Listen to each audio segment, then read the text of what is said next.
Hi, everybody. It's episode 511 of PodQuest. Hey. It is Wednesday, May 29th, 2024. I am Chris. With me is Druten. Hello. And Walnut. Hey, how you doing? Good. How about yourself? I'm doing.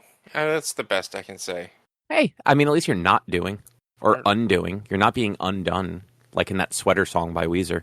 No one's destroying my sweater. That's good. Though, it's summer. You probably don't need a sweater right now. No sweaters. I'm actually happy because I was able to open the windows today. First time in a week and a half or so. Yeah, temperature was actually kind of pleasant. Yeah, so they're gonna be open for we might get a thunderstorm. Yeah, no, I was gonna say I hope they're not going to be open for long because it's supposed to rain in the next couple of hours. I can't close them. I can't reach them. Uh-oh. Is that anybody else home? Not at the moment, but they'll be fine. Actually, the one that's open should probably get lowered. She should be home soon. It's not supposed to, I don't know. It's not supposed to rain until 7-ish. So we're good. But it literally, I looked at my phone like 10 minutes ago and I was like, oh, it was 78 degrees and now it's 75. I'm like, oh yeah, we're getting some rain. That's not good. But not the whole rest of the week, but through Friday it's supposed to be nice, which is nice. Then I thought we were actually supposed to get more rain. No, Thursday and Friday are supposed to be nice. We were supposed to get rain tomorrow, but I think it moved to today now. Oh, I guess. Okay. I don't know. I'm not a forecaster. I haven't been checking the weather. I just checked the temperature to see if it's not why too would you humid. check the weather? You can't go outside. So that I could see if it's not too humid, or maybe I want to go outside. Look, here's the funny thing.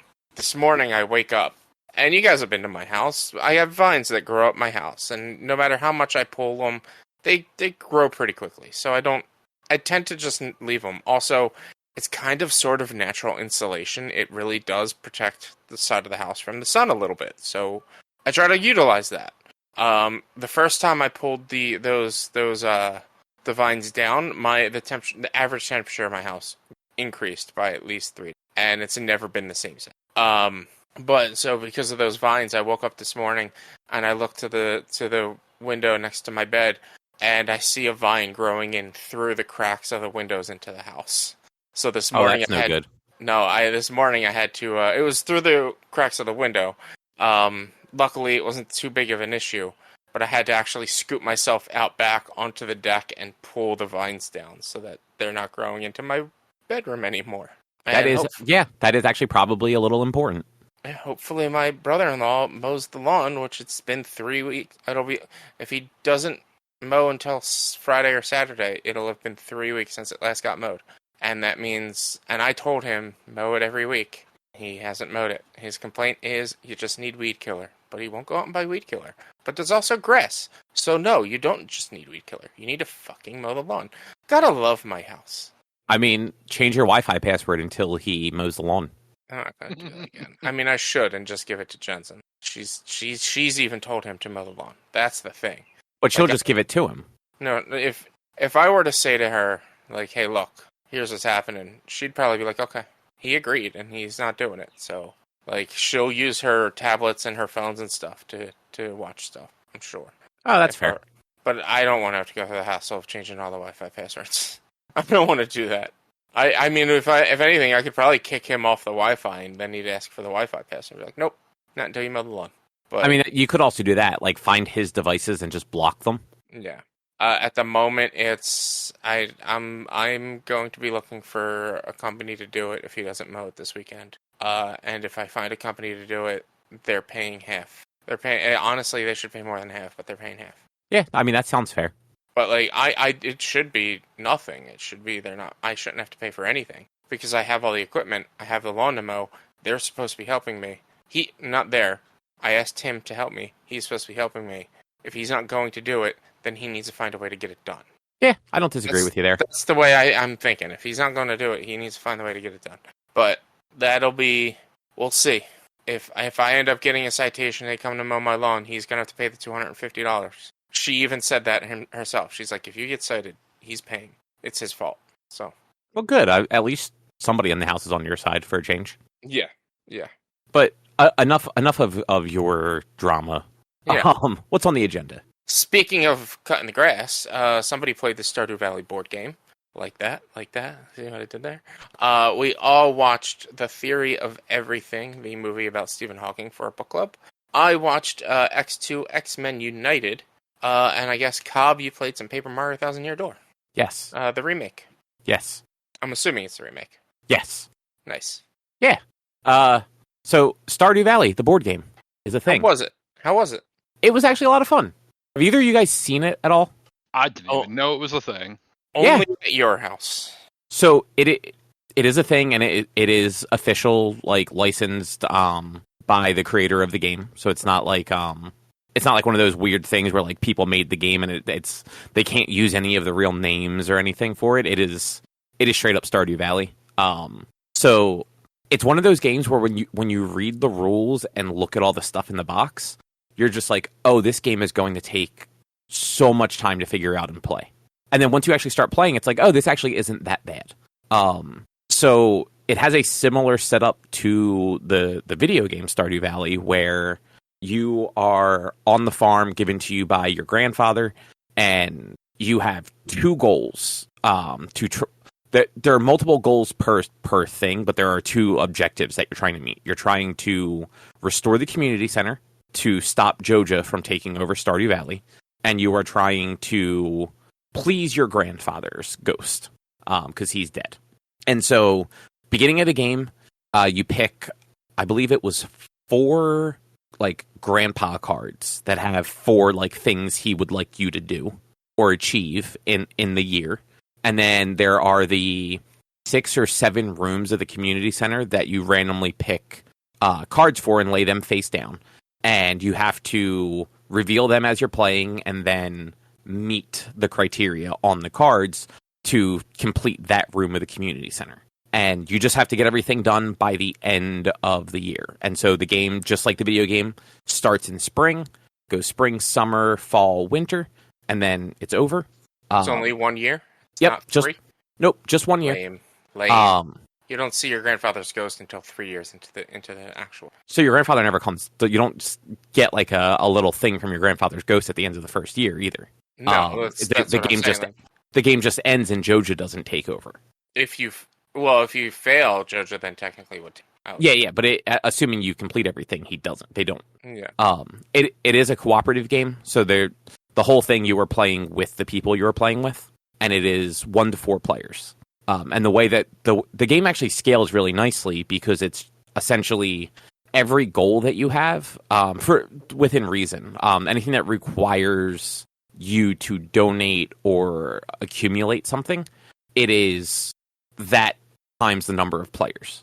So one of the community center rooms, you had to have ore, either copper or iron or any of the ores that you can get. And it's just, if it's just you just need 1 ore, and that'll finish the room. If there's 4 of you, you need 4 ore to finish the room. Mm-hmm. So, like, it scales okay. There are certain things where the first time you see them seem a little intimidating. Like, early on in the game, we had the option to swap out one of the cards for the grandfather goals with a every player finish the game with 40,000 gold, which would have been 10,000 gold per player. And at that point, we hadn't really started making a lot of gold. And we're just like, well, every time we make it, we're immediately spending it. Do we really think we're going to finish the game with 40,000 gold? And we're just like, no, let's just keep the ones we have. And just we'll discard this one. Turns out by like late summer, you're just rolling in the money if you had the right setup of things to get going. Just like the game. Sounds like Stardew Valley. Yeah. Yeah, exactly. So you have the different options of stuff you can do, and each character or class that you pick is either good at mining, fishing, farming, or foraging.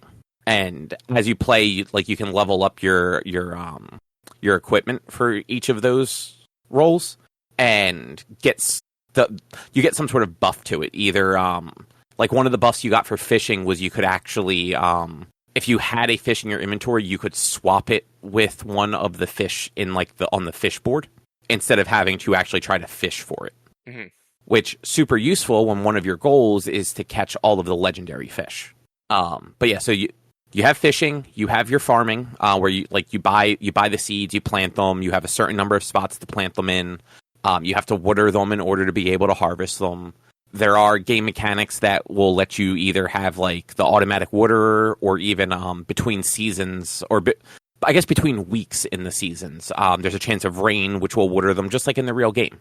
Then you have the mine that you can descend into different levels. There's a museum you can donate stuff to. All the different villager like shops and stuff are around for like the different things. So I haven't played enough Stardew Valley to know all the people's names, but there's like the one shop you go to have a building built. So like you can go to that person, they will build the building if you have that building available. Yeah, you go to Robin, she'll build the building if you have all the resources and money. You go to Pierre, and he's the general store. Right. What is this? The old man is Will? Is it? It's not Willie. What is the old man's name? Can't remember the old man's name, but he's the fish store owner. So actually, I don't believe there was a fish store to go to. Really, it's he sells fishing rods. He doesn't sell fish, but he sells fishing rods. So that wasn't in this game just because of the way the mechanics are in it. Like if anyone can just go fish at any time, just like anyone can just go into the mines at any time. It's just the person that has that class has abilities that makes them more prone to succeeding in there. Like I had the miner, so once I upgraded the mining tool a couple of times, it's all dice based. So the way the mining maps work is they were like the grids where the left side and the top had the symbols of the dice. You roll 2 dice, and then you match up the 2 symbols, and whatever spots in the middle of those is the thing you have to do. Mm-hmm. And it's either going to be like a monster or a rock, going down to the next level. What else was on there? Mining events, or it might just be like a blank space that does nothing. After you get like 2 or 3 of those upgrades on the pickaxe, though, you can actually just roll the dice and then move 1 spot in any direction from where you rolled, so you have a much better chance of landing where you need to, especially when some of the goals are having ore or having relics or anything like that, things that aren't super easy to get that require those random dice rolls. Makes it a lot easier to just get them that way. Because that one of the things with the community center is you actually have to make friends with villagers, or there's a couple other things too, but you basically have to get hearts by becoming friends with villagers. And then you take those hearts to the community center and spend those to reveal what the goal of each room is. And if you get a goal and you're just like, oh, that goal sucks, like there's no way I'm going to be able to accomplish that, you can actually just spend another 4 hearts and draw the next card for that room.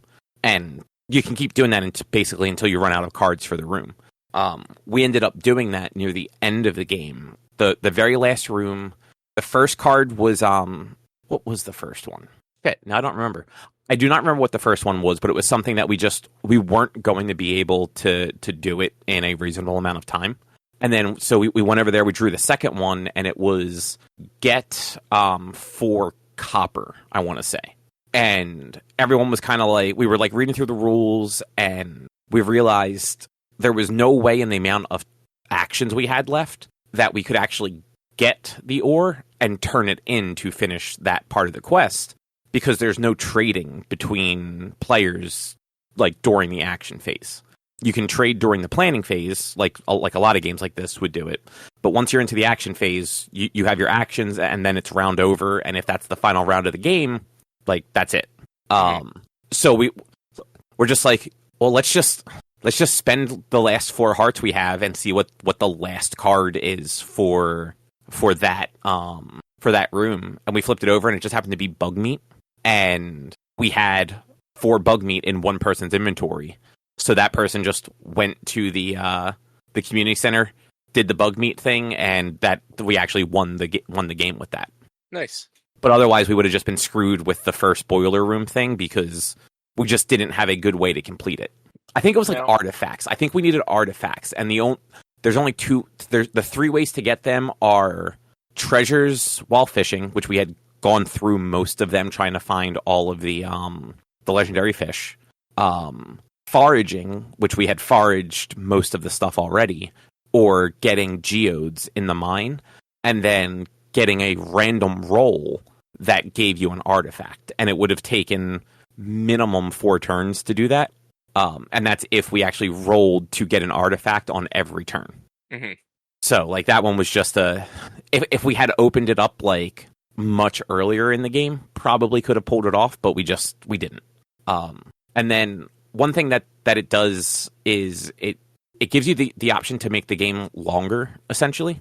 So you get a deck of season cards that the base for it is essentially 4 weeks per season. So there's 4 cards in each season, and then it moves on to the next season. And each card gives you like 2 to 5 things that are going to happen. Usually it was something negative. If something negative was going to happen, it was usually crows. And the crows, depending on their color, would eat one of the crops off the crop line if you had anything. And then it was gifting. So any friends that you had made, you would get to activate their gift line on their cards. And then you would also have events that could happen to the starting player. And the starting player kind of rotates throughout the game. You could have to rotate the starting player during that new season phase, and then you had the ability to sell it or to sell and trade the way and Rich, you'll know just from playing Stardew, you know how like you can take all your stuff and put it in the box at your house at the end of the day and it'll sell like overnight. It was basically that. Like you could take anything that you had gotten throughout that week of the season and just put it in the box to be sold like off turn so that you weren't wasting an action going to the store to do it. And then it would just move on to the next season from there. There were like, I don't know, 70 extra season cards that you had access to. And the instructions were like, for your first time, just use the standard cards, which ended up being the 16. So it's 4 per season. But looking online, like you could have 16 cards per season or more, I think. So you could have a very, very long game that way. I bet you it's probably a maximum of 28 per season, so that you play day by day. It could be. I did not count them, and it does have like some of the events and stuff that you can mix in. So I didn't read the rules specifically for that part because we weren't doing it. But from what I was reading online and stuff afterwards, it sounds like you can actually replace the end of season card with one of the event cards. So like there was like the spring egg hunt event, the jellyfish event, and a couple other ones for like each season that you could kind of sprinkle in there. Yeah. And that would be your end of season thing rather than just the season's over, like replace all the foraging cards and move on. Which, you know, that's kind of a neat way to like mix it up, and it gives you the option of having a different experience each time, especially if you're playing with different numbers of people. Like 16 season cards for 4 players does end up taking a while because there's a lot of talking and planning, like figuring out like what makes the most sense, what should be done that turn versus what you should try and do the next turn, who's going to do what. If you're playing like 1 or 2 players though, like adding those extra cards isn't going to make the game that much longer, but it'll give you just more options to get shit done. Mm-hmm. But overall, I gotta ask, who did you romance? So you didn't have romance in it that way. That's bullshit. This game sucks. So here's the thing, though. There is an option for a spouse. It's not in those initial 16 season cards. So, like, when you add the additional cards in, at some point you can actually, like, get a spouse. And how does your wife feel knowing that she's now no longer a monster and finished a community center and didn't just succumb to being a corporate shill of Jojo Mart? She's finished the community center a couple times. You told me that she doesn't do the community center. I said she doesn't do it anymore. No, you flat out told me she doesn't do the community center anymore. She did it on her initial playthrough. It is easier to not do the community center when you're just playing it again. Still, corporate shill for doing the community center for not doing the community center. You also have to figure like her save file on the Switch was like 800 hours. On that save file, she had completed the community center. When she started it up on the Steam Deck with the new update that came out, she wanted to get to the new content. So she just ignored the community center because it takes so long. Well, there is a 1 year setting that makes it so that you can do the community center in the first year. Oh, see that I didn't know that, but I just know she was looking to get to. She was basically looking to get to the stuff that she was doing in her Switch save sooner. This was before the new update that you told me that she does that she sold to or buys Joja Mart membership. No, I mean she just started playing the Steam Deck version in like November. But the new update just came out. Like, wasn't? Oh no, I'm sorry. She didn't start playing that in November. It was March. It was right before we went away. Yeah. So there was she was a Joja Mart shill before then. No. Yeah, you've told me that before then because we haven't talked about it since March. We haven't talked about Stardew Valley since before you left for Japan, and the new update only came out within the past few months. Yeah, it came out before we went away. Yeah, and she was and a corporate I'm telling you, she was a corporate shill before then. Look, she has 2 saves, and she's told me before that she's done the community center on one of the saves. She might have more than 2 saves then, and she's a corporate shill and more than 1 save. At least she finishes the game instead of starting over every time she plays. Look, here's the thing. The last time I played that game was 8 months ago, and it was in a multiplayer save with somebody else. And we were like 3 days in when we stopped playing. No, we were like 2 weeks in when we stopped playing. And it's their save, so I can't play that save. I love that game though. It's great. But the board game was fun. Yeah, I had a lot of fun with it.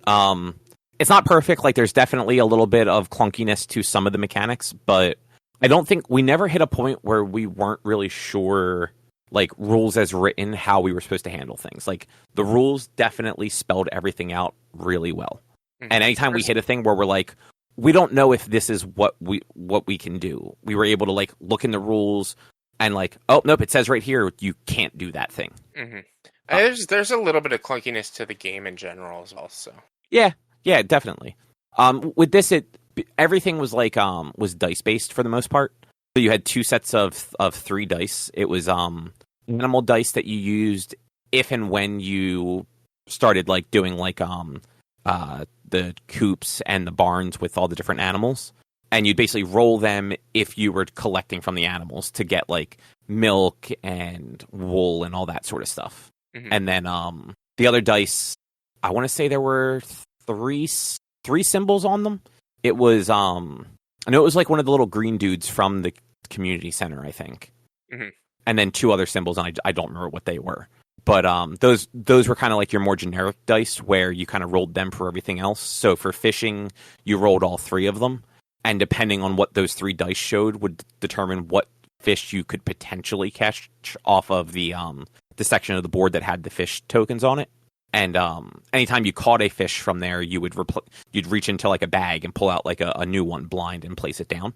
And there were chances of pulling out trash or pulling out treasure as well. And then you also had to look and see which spot you were fishing in. So there was river fishing, lake fishing, and ocean fishing. And you obviously can't catch like the ocean fish in the lake. Yeah. So one thing I thought was dumb when I pointed out while we were playing it though. So ocean totally makes sense. It's the beach down in like the bottom right of the map. That is the ocean, 100%. Where they had the river fishing like symbol on the map was like next to the river that kind of runs through the whole map, but it was also right below a lake in the bottom, like left, like to the west of your farm, basically. Mm-hmm. But where they had the lake fishing was in a fucking river. It just happened to be the river was a little wider where they decided to call it a lake. And that was the one that was up by where the mines are. Because that's a lake. Look, I understand in the game itself it might be a lake. On this board game, it was a fucking river. That water connected all the way down to the bottom left corner and out into the ocean. Because it's the lake that feeds the river. I'm just saying it didn't look like a lake. Meanwhile, they had a lake right above where the river was. I'm trying to see the board. I'm trying to find a good image of the board. But I pulled up shop.stardewvalley.net and it shows the top. That's the lake. That's the lake at the top of the mountain. You know it's a mountain, right? Yeah. So that spot is top of the mountain, and it's a waterfall down into the river, and it's a waterfall, and then it flows into the ocean. I understand that it is a lake. I'm just saying, when you look at it, it is just part of that river. But when you look down in the bottom left where the actual river fishing is, right above that is an actual lake. It is completely sealed off. There are no tributaries or anything coming off of it. It's just silly. That's all I'm saying. Why does everyone have to have an angled image of the fucking map? I noticed that too, like as I was like looking at it. Everywhere I'm looking, everyone's giving me an angled image of the map. Now I just found a thing. Oh, here we go. So, well, they don't. This isn't right. I legitimately can't find one that's like just a top-down image of the fucking map. That's actually kind of funny. It's annoying, but funny. But yeah, I definitely recommend it as like a co-op game though. Like even if you're like, I don't play Stardew Valley. The people we played with actually have never played it. It was still like a lot of fun. It's a good cooperative game that you can kind of take the amount of time that you want it to, essentially. So my only response to there is a river there. There is a river there. I didn't say there wasn't a river there. I said there's a lake right above it. I'm 99% sure in Stardew Valley, the game, the actual video game, you can't catch fish in that lake. That's the video game. On this board, that's a lake. I know that more is of a lake than the other one. I mean, it'd be semantics of getting into the definition of a lake, but no, in the video game, you cannot catch fish in that. You can go fishing, but I don't think there are fish in that lake. Is what I'm saying. No, I understand what you mean. I'm just simply saying this is the video game. Well, this is the main spot you go lake fishing is that top area when you play Stardew Valley. I don't like it. It's not a river though; it's a lake. On the board game, it's a lake. I mean, it's a river. It's a lake. It's a big body of water.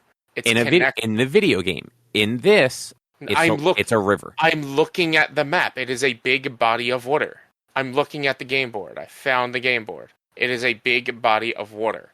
It's just because there are stuff covering it, because of like the card holding spots, you're not noticing how big the body of water is. But this is the exact map of Stardew Valley. I know it is. So you're also getting very defensive over a thing I was joking about. I'm just saying I mean, probably because I've played Stardew Valley gazillion times for however many hours. Like, it's obviously a lake up there. If you haven't played Stardew Valley, that looks like a river when the other thing is next to a lake, is all I'm saying. I don't see how that looks like a river. It's a big body of water. You can even see when looking at the map, there is, looking at the game board, there's little islands. You can barely see it, but there's little islands underneath where it says lake fishing. And you can see that it's a large body of water. Just because water goes in one side and out the other does not mean that is a river. That is a lake. That's a river. You gotta feed the lake. The lake gets fed and the lake feeds. Lakes aren't animals. They don't eat. That's all I gotta say. Yeah, good game.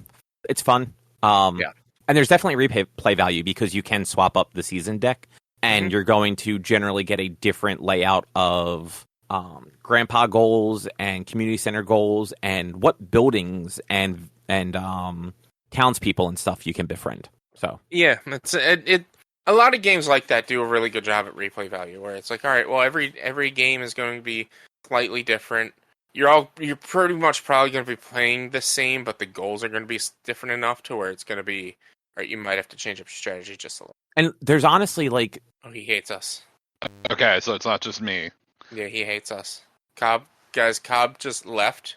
So either he lost internet or he lost power. Oh, yeah, I didn't think about if Storm started or not. Storm has not started. My windows are still wide open. I don't see any rain. And I'm 2 blocks from him, basically. Listen, when I was in Philly over the weekend, it was like raining on 1 block, not a block away. And the sun was still out. But I'm going to take the reins. And it sounded like he was wrapping up Stardew Valley conversation. So while we wait for him to reappear, I'll just take the reins, and if he has more to say about it, we can jump back. Let's just jump into book club. Sure. So that we can continue to talk until he gets reset up. This week we watched, over the past 2 weeks, we watched The Theory of Everything. It's a Stephen Hawking biopic. It's mostly about his life, pretty much from the time he gets diagnosed with ALS till pretty much the late 90s, early 2000s. So it takes place a good chunk of his life. He's back. I don't know what happened. My Discord disconnected, and then like the call was up, but when I opened up like my main Discord window, it was like recycling itself. Strange. I don't know if my internet dropped for a second or what, but that was weird. What was the last thing you guys heard me say? It sounded like you were wrapping up Stardew Valley, but I don't know. Yeah. Yes. Yeah. No, I was just that's exactly what I was saying. I was saying Stardew was fun. Yeah. But did you guys enjoy The Theory of Everything? There we go. I was actually jumping into that. I was keying that up while we were waiting for you to get set up.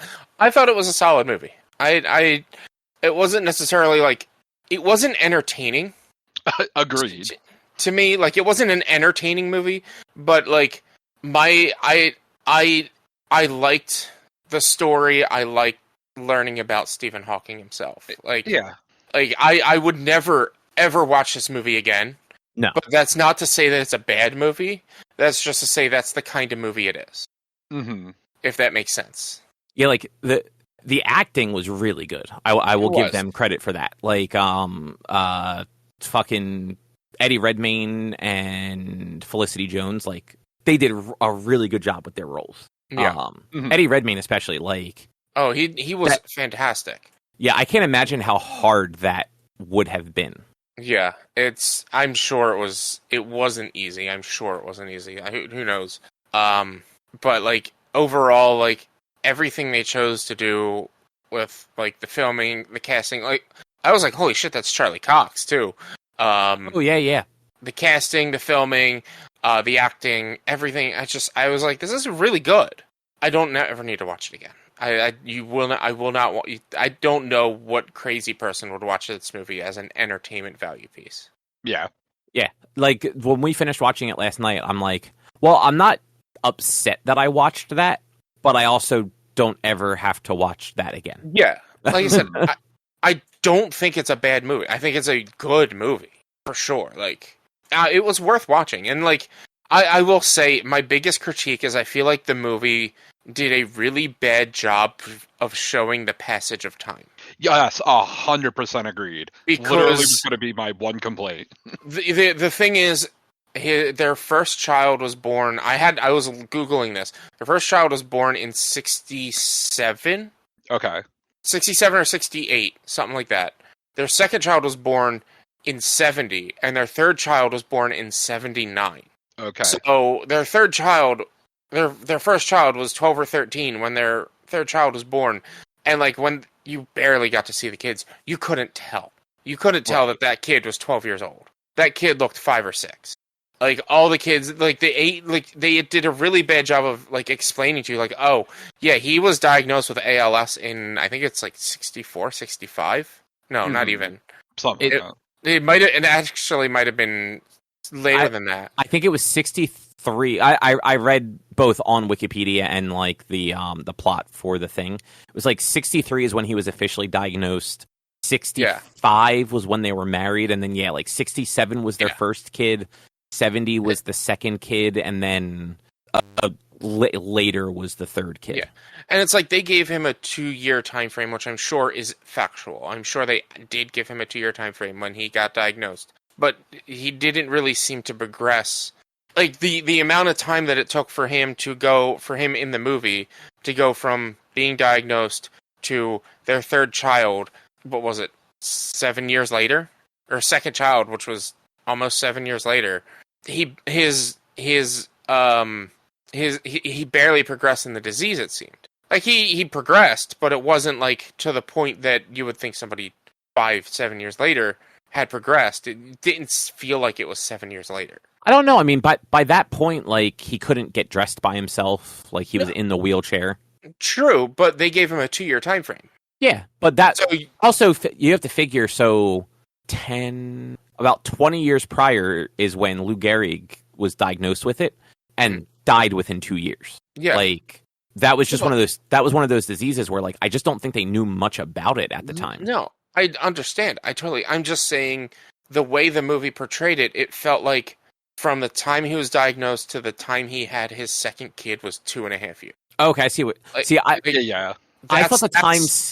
I think I thought I felt opposite. I thought that it seemed longer between it, but that they were doing a really bad job of just skipping time. Like, they weren't making it obvious they were skipping like these huge jumps, and it always felt jarring that they had jumped so many years. Right. Well, that's what it is.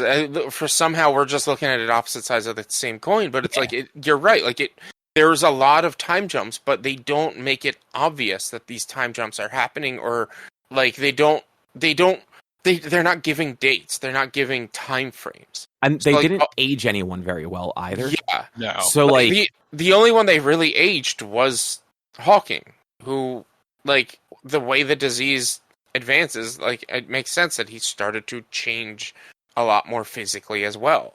But everyone else, you're right. They all look the same. Even Professor Lupin, I don't know the actor's name. Like, he did not look all that different at the beginning or at the end-ish. He looked a little bit older and he looked a little bit grayer, but you're right. Like, but not 20 years older. Not 20 years. And that was my biggest complaint, was like, this movie takes place over the span of 65 to like 2000. 40 years. No, it was just like 90. Was it not? It was so their time. So I actually looked it up too. They kind of fudged a lot of the timeline and actually some of the relationship. They got divorced in the mid 90s. Yeah. He met the Queen in the 80s while they were still married. That was not he invited his ex-wife to meet the Queen with him. That was they were still married. Things were just not going well at the time. I have to look it up because they weren't divorced in the movie. They were split up. I don't remember there being divorce papers being signed in the movie. Well, I mean, just because they didn't show it, like they allude to them being separated and her with Daredevil. Because Jane and Hawking separated in '90s, and separated in the '90s and divorced in '95. They separated in 1990 and divorced in 1995. Yeah, if you read like the on Wikipedia, they actually have like a thing like where the timeline was messed up, because I guess some of the book was based off of her memoir that she wrote that was actually much more aggressive about things. Like, the movie apparently made things a lot happier than they really were, and like shed Hawking in a more like light toned manner than he really was during a lot of that. But yeah, it kind of says, it's like, well, this happened, but it didn't happen in this order. It was actually, they did go meet the Queen together, but it was post this, but pre this sort of thing. I Googled it and it was like 90s is when they met the Queen, which is, it makes sense. 90 to 95, they were separated but not divorced, so they were still together, which it makes sense that, like, since they're still legally married, he can bring his wife and kids. But yeah, I had a feeling that, like, they did make him a little bit more lighthearted, especially knowing all of the stuff that's come out from what's his name's island and Hawking being there at times. Yeah, I'm sure Hawking probably wasn't a saint. Hawking is a fucking nerd and a mathematician. Nerds suck. So I'm not surprised that he's kind of a jerk at times. Yeah, one thing I thought that was interesting, at the point where they started using the equalizer for the voice, that was actually Stephen Hawking doing all of it. It was him, like, writing it out? Yeah, like, he was using his own, because he never changed the voice on it from the time he got it till the time he died. It was the same voice the whole time. And for the movie, it was him doing all of it was vocalizing, but not. I don't know how else to say that. He pre-recorded it, and it was just him. It was a voiceover type of situation or whatever, I'm sure. Yeah. I'm sure he wasn't... He definitely wasn't on stage or on scene in the background. They had him pre-record all the scenes. Hey, you don't know. He could have been there on set. Could have, but... This was 4 years before he died. Exactly. Could have, but probably wasn't. But yeah, I thought it was an interesting story. I didn't know that he was married and then divorced. I didn't know he had 3 kids. I had to Google that and figure that out. as I said, I googled like their age difference because I was starting to be like, what's the time frame looking like? What year is this? Like, when does it? Like, when did his book come out? The A Brief History of Time. A Brief History of Time. Like, because that's like pretty much where the movie ends is him writing and releasing A Brief History of Time, which was 88, I think, right? Yeah, and then going on a book tour for that book, and then afterwards he gets offered to be knighted by the Queen, but declines being knighted. Yeah, yeah. So it was interesting. It was I felt bad for Jane. Like, I think that was actually part of what the movie point was. Mm-hmm. Yeah, because it's like, this is going to be morbid to say, but like, when she married him, she signed on with the idea of 2 years. And I'm sure she loved him and wanted to spend her life with him, but she probably wasn't expecting 20 plus years of taking care of him. It's a morbid thing to say and mention, but it's still like, it's one of those things that like she weighed on when she was getting married. Like, well, he's going to get bad, but it's only going to be for a couple of years, but we'll still have all this time together. And I mean, not only that, but like, I can't imagine like finding that stuff out when you're, let's be like generous and say 25. Like they were college students, but I think they were both like past like undergraduate. Because I know she ended up getting a doctorate or a PhD in the 80s. She didn't get her PhD in the 80s. But I just meant like, I know she got a PhD, so like I don't know if like she was in a PhD course when they met or what. But like saying 25, saying like 25 years old, finding out that like, according to Google, he was 21 when he was diagnosed with ALS. Okay, cool. So even younger, like at that point, like you're not going to know exactly what that means. You're not going to know that even if he lives past those 2 years, that he's not going to be able to dress himself. He's not going to be able to use the bathroom by himself. He's not going to be able to talk or hold your children or do anything on their own. Like, you hear like motor functions are going to slowly decline, but like you're not going to think about what that means beyond the here and now. Yeah. And sorry, go ahead. It was the craziest thing was like when he almost died, and like that's where it's like, you know, it's true love. It was probably true love, like the way the movie was portraying it was true love. Is she was like, okay, well, he has to live. I love him. He has to live. She wanted everything done to keep him alive, even knowing she was still going to have to continue to take care of him. But how hard was that? And like, it also, I question, like, did she keep him alive because she loves him, or did she keep him alive because he's like the smartest man in the world and his intelligence needs to be here? Because she was one of those like intelligent. She's an intelligent person, and she's like, we need more intelligence. So like, I don't know, that weighed on me when I was watching it. Like, why the way that she's been acting throughout this middle part of the movie, where she doesn't. She's lonely. She can't really connect with him.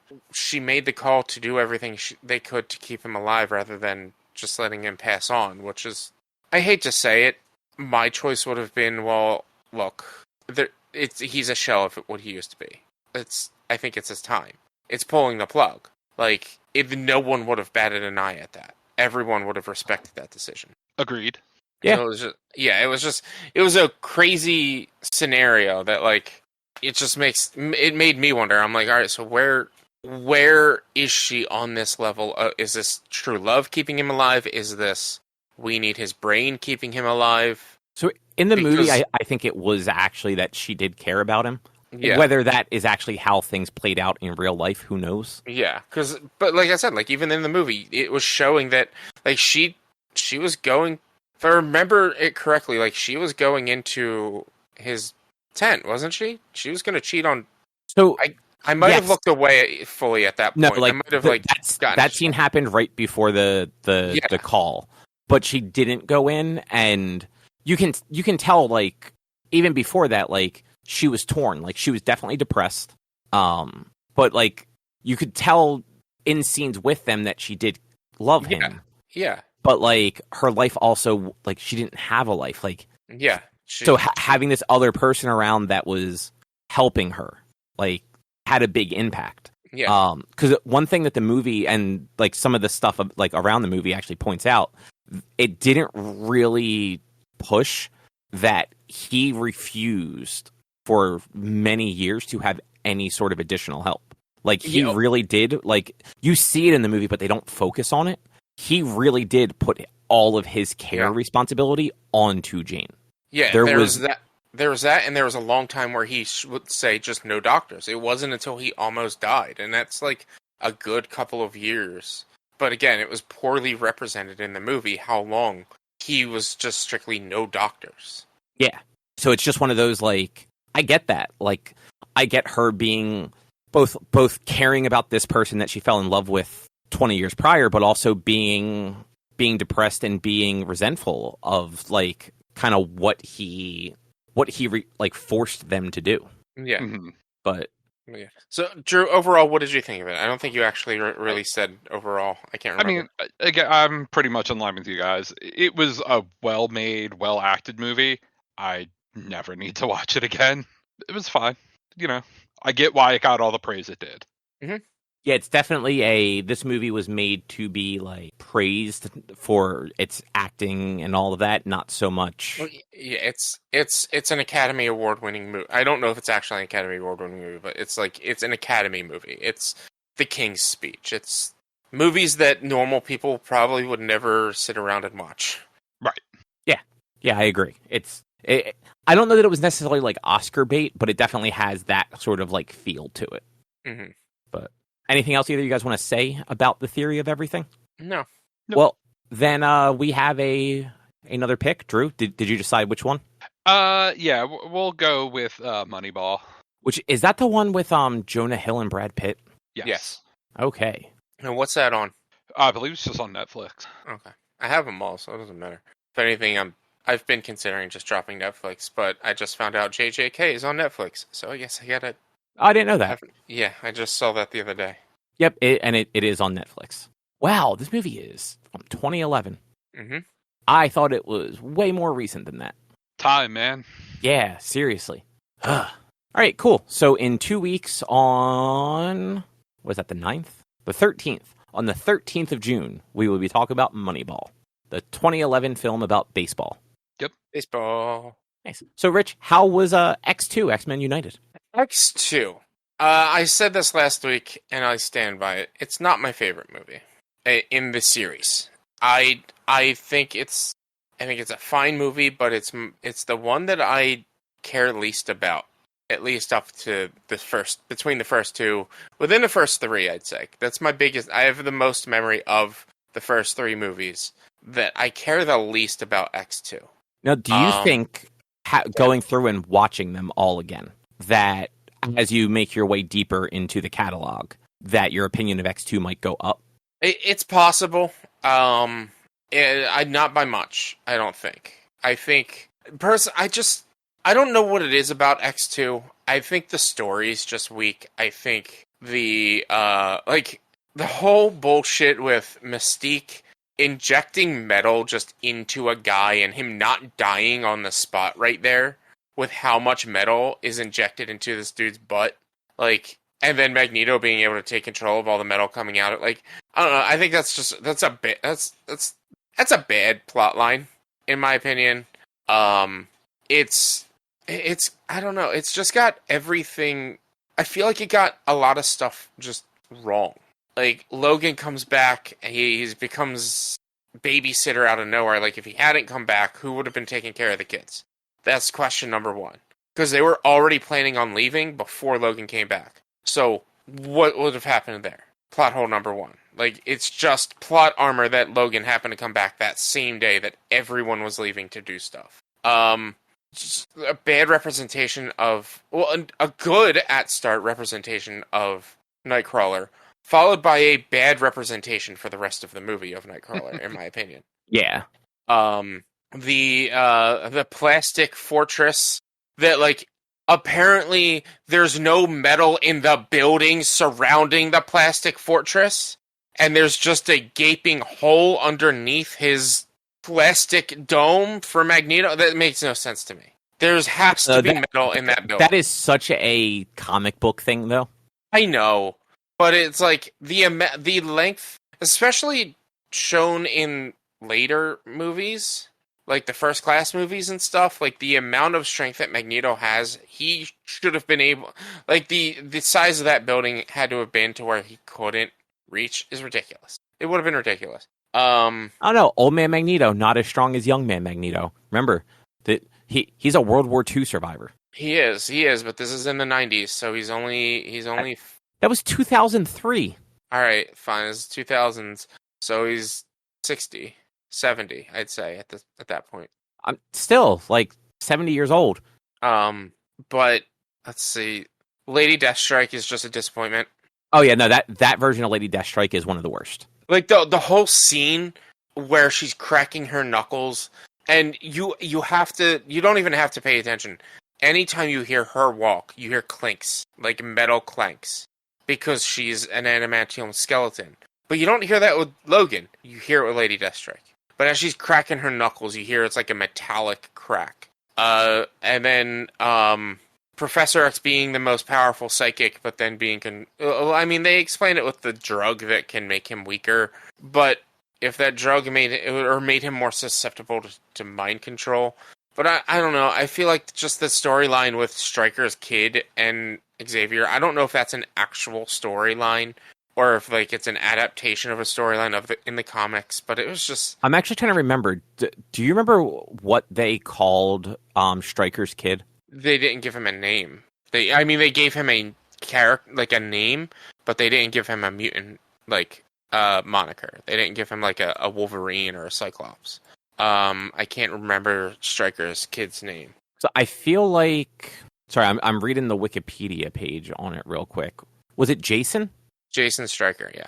So I feel like they were trying to make Jason more of a Legion, more like David, which is Xavier's kid. Yeah. Who Legion is a character that could actually mind control somebody like that because his powers are that powerful, but he doesn't have the same level of control that like Xavier connected to a Cerebro would have for what they were trying to do.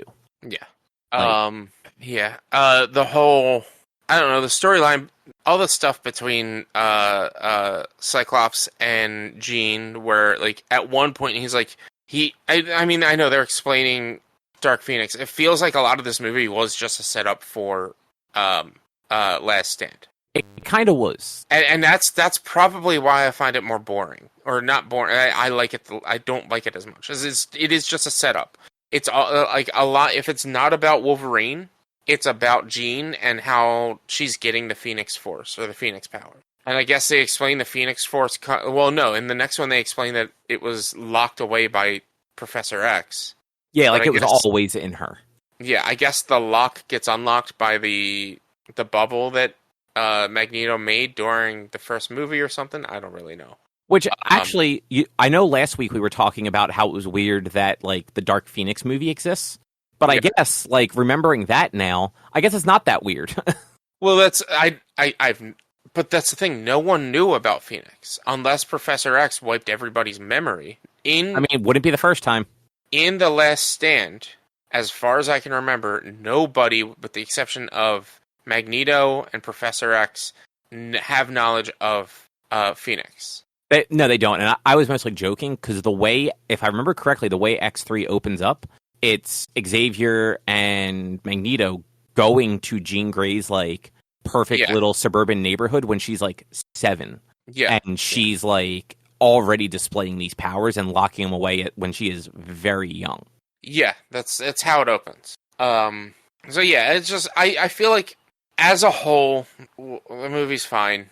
I'd find it's my least favorite. Like I said, I feel like there's a decent number of not necessarily plot holes, but like fucking Pyro.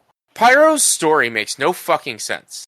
No, you know whose story makes no sense? Bobby's brother's story. I don't even remember Bobby having a brother. Yeah, so they go to Bobby Drake Iceman's home, And they do the whole like Right. they go in and they get changed, and then his family comes home, and Bobby tells his mom, dad, and brother about his mutant powers, and his brother just gets mad when he displays his mutant powers, as if he's jealous he's a mutant, and tries to like turn them in. I guess I don't know. It was dumb. It made no sense. But that was like. I guess it was all of X-Men is an allegory for some sort of prejudice in the world, and this was the whole sequence. I hated it because it's an anti-LGBT sequence of "Have you tried just not being gay?" Where they literally ask him, "Have you tried just not being a mutant?" And I'm like, this is bad.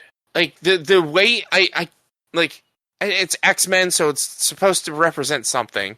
Because that's what all X-Men does. That's what all X-Men is about. X-Men is about racism and is about prejudice. And, like, I don't know, maybe it was a poor product of its time, because especially in the early 2000s, there was a lot of talk about conversion therapy and all that shit, and just, like, hide the gay and don't talk about it. That to me, it was just, like, that whole sequence of him being like, yeah, I'm a mutant, and she's like, or have you tried not being a mutant? I'm like, that's a bad line. There was a good line. The best line in the movie was when the mansion is being attacked, and Wolverine just says, "If you want to shoot me, then shoot me." And he throws out his blades and just looks at all the guys with guns. I vaguely remember that. Yeah, I also haven't seen those movies in so long. Yeah, it was. Yeah, I'm just not a fan of it. Mostly because of the bullshit they did to Nightcrawler as well. Nightcrawler is such a great... Like, he is a religious character. He is a strongly religious character in every sense you see. In the 90s cartoon, I just encountered Nightcrawler for the first time. Guess what he ended up doing? He convinced Wolverine to go pray. That's how religious he is. And that is not a character flaw in Nightcrawler. That is just... It still shows that he is someone who's willing to defend his people. He's willing to fight. He's willing to like do some things to protect his home and his family and his friends. But this Nightcrawler is just such a bitch. It was, and then he's not in the third one because they straight up say, yeah, he's a pacifist, so he doesn't want to fight. So he's just out of the third one. The best, in my opinion, the best mutant, Nightcrawler, is just out. There are way better mutants than Nightcrawler.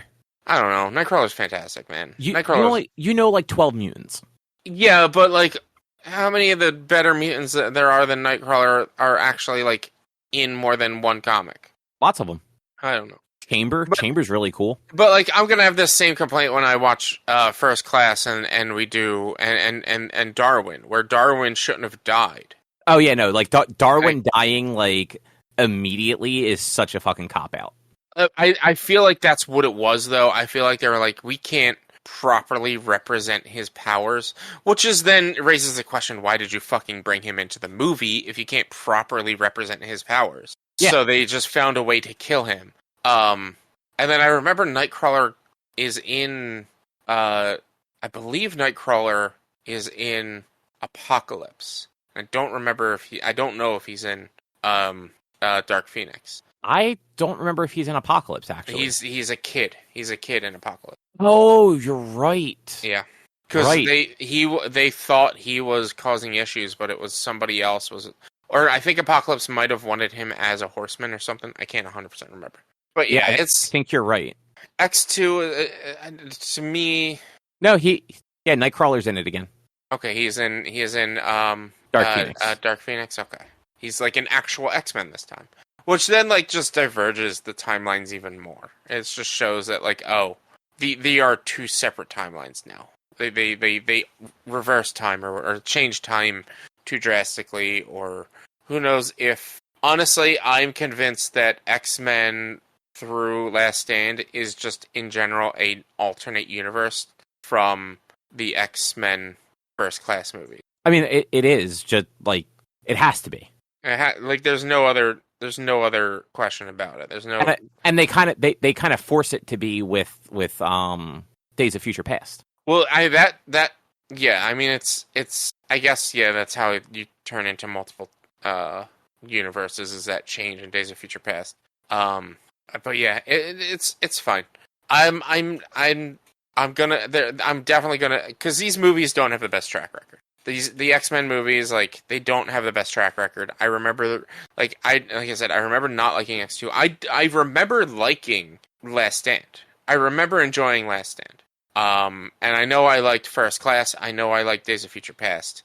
And like the Wolverine movies, I'm not looking forward to Origins, but I'm looking forward to the Wolverine. The Wolverine I remember actually not being bad. Like it's not perfect, but it's better than the previous couple of X-Men movies at that point. Because before that, you had Origin and you had X3. Yeah. But I agree. Like First Class and Days of Future Past are both actually they're fun. Like yeah. As long as you don't try to connect them too much with the other movies, it's like no, these are fun movies to watch.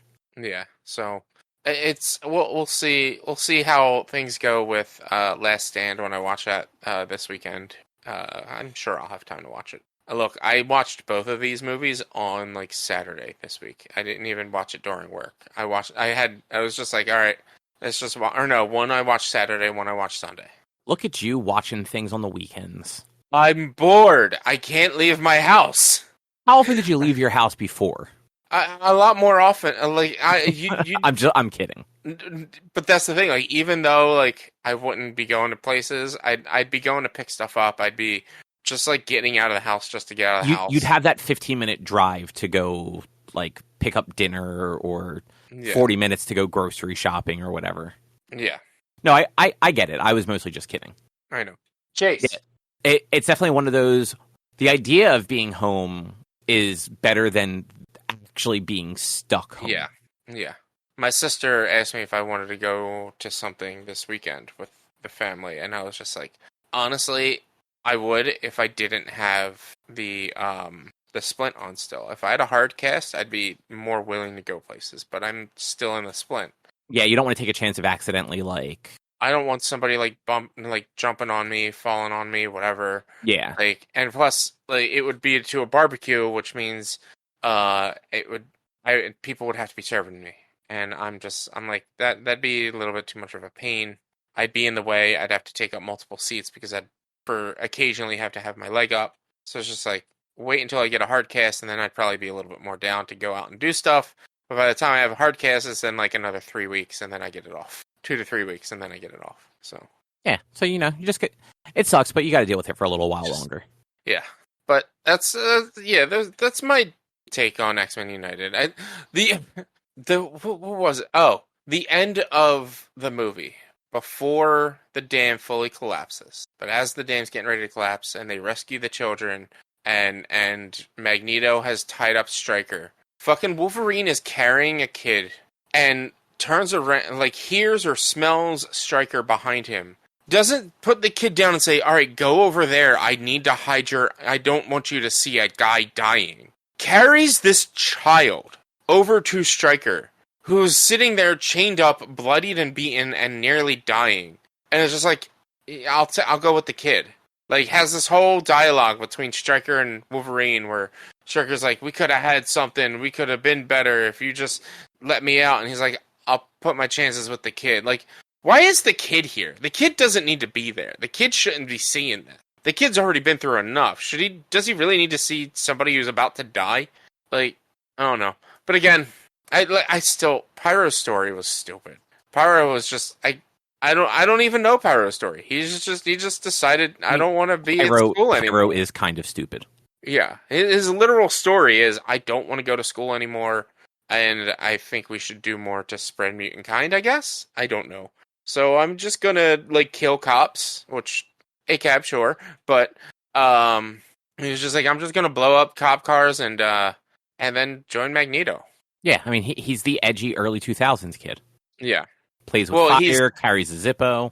That's the thing. He's the fire to Bobby Drake's ice. He is the foil. He is the opposite of Bobby Drake, so that they needed to be on opposite sides. It's a shame we've never gotten a good Amazing Friends.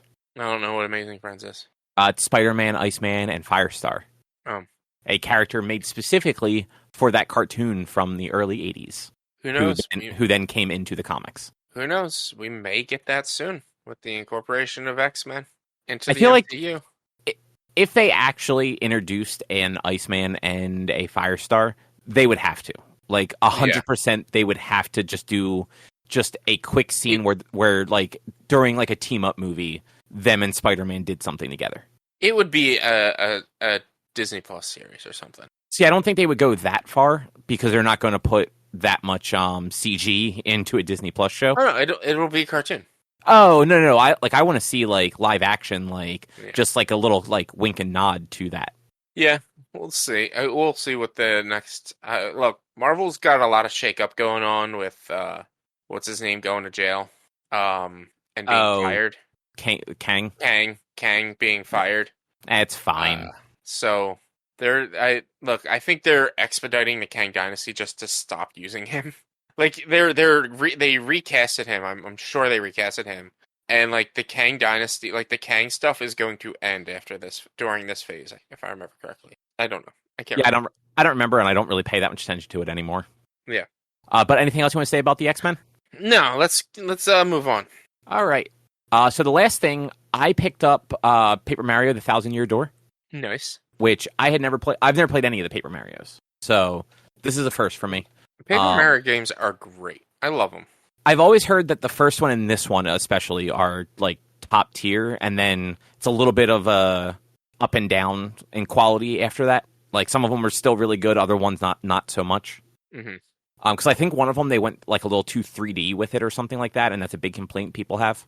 Like it's still like 2D Paper Mario, but you walk in like a 3D world in a different way or something. I don't know. Well, it was that was the Wii one. And they used the gimmick of the Joy-Con not Joy-Con, of the Wiimote or their controllers, the Wiimote and Nunchuck, where you would have a side-scrolling portion, and then if you turned your controller, it would actually turn the perspective of the screen. But it was, I thought it was really cool because it turned into like the puzzle of, oh, well, I wouldn't be able to make it across here, but if I change the perspective of the camera, oh, look, there's this path back here that I can get through, or I can avoid this puzzle entirely by just turning and walking behind things. I thought it was really cool.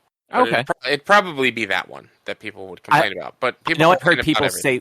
I know I've heard people say they don't like that one, and one of the other ones in recent years, like... Well, the only other one would be the Origami Prince. There's only 4 mainline Paper Mario I thought there was games. one other one. Not that I'm like aware Sticker something? Sticker Star? Yeah, Paper Mario Sticker Star from 2012. Was that a handheld one?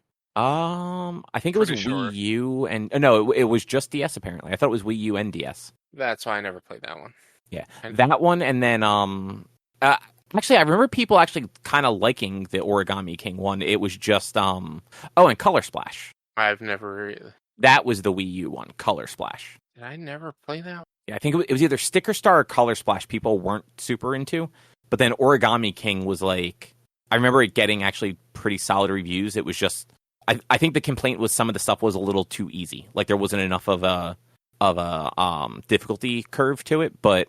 That's modern Mario games, unfortunately. Like any other than the core Mario games, like Galaxy is super easy until the end. Like once you get to those like special shines or whatever they're called again.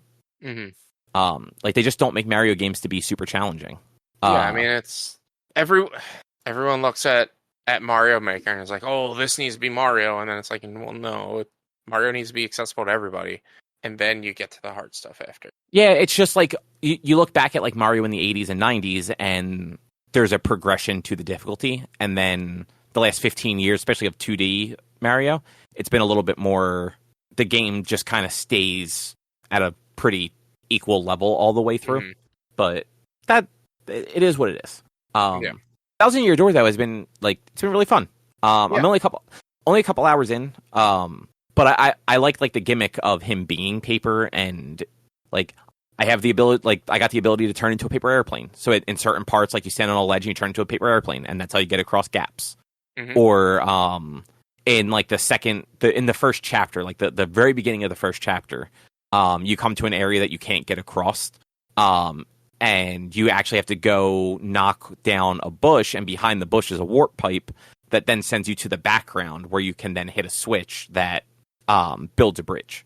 And when it builds a bridge, it's pages turning. So like a bunch of pages turn until all of a sudden the bridge is built. Yeah, they have a lot of fun things that they do in these games that just like it enforces the paper idea. Yeah, and even the like the battles being like stage plays. Yeah. And the better you do in the battle is how you get your special loaded up. Because it's like the crowd has to be excited, and you have to draw a bigger crowd, and the bigger crowd and the more excited they are, the more star power you get to then unleash your special moves. Mm-hmm. And even just some of the like gimmicks around that, like you can't jump on the Goombas with the spike helmets. You have to hit them with your hammer. Mm-hmm.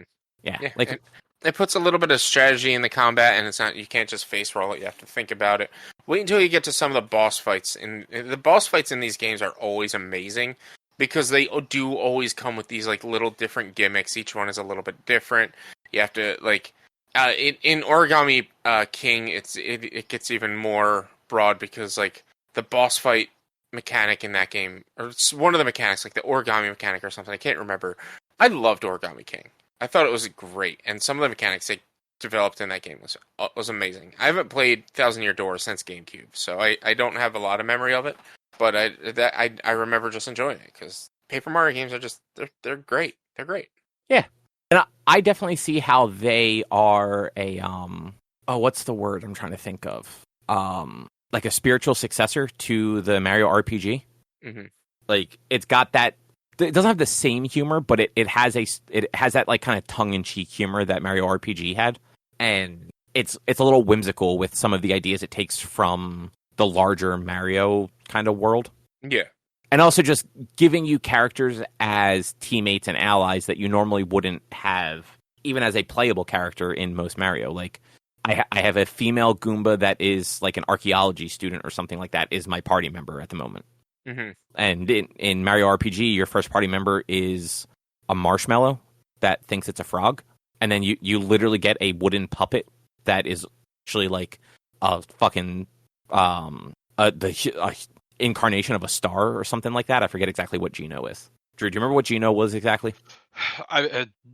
Not other than like a possessed puppet, basically, like you said. Yeah, and he was somehow tied to like the stars. Yeah, I don't know. It's neat though. I'm enjoying it. I'm looking forward to playing a bunch more of it. I forgot that I pre-ordered it because it was I had gotten when we were booking all of our travel and stuff for Japan. I was using my Best Buy card to get like the points to then like because I was just paying them off right away, and I had gotten a bunch of certificates automatically redeemed, and you only have 30 days to use them. I'm like, well, shit. Like, there's nothing I want right now.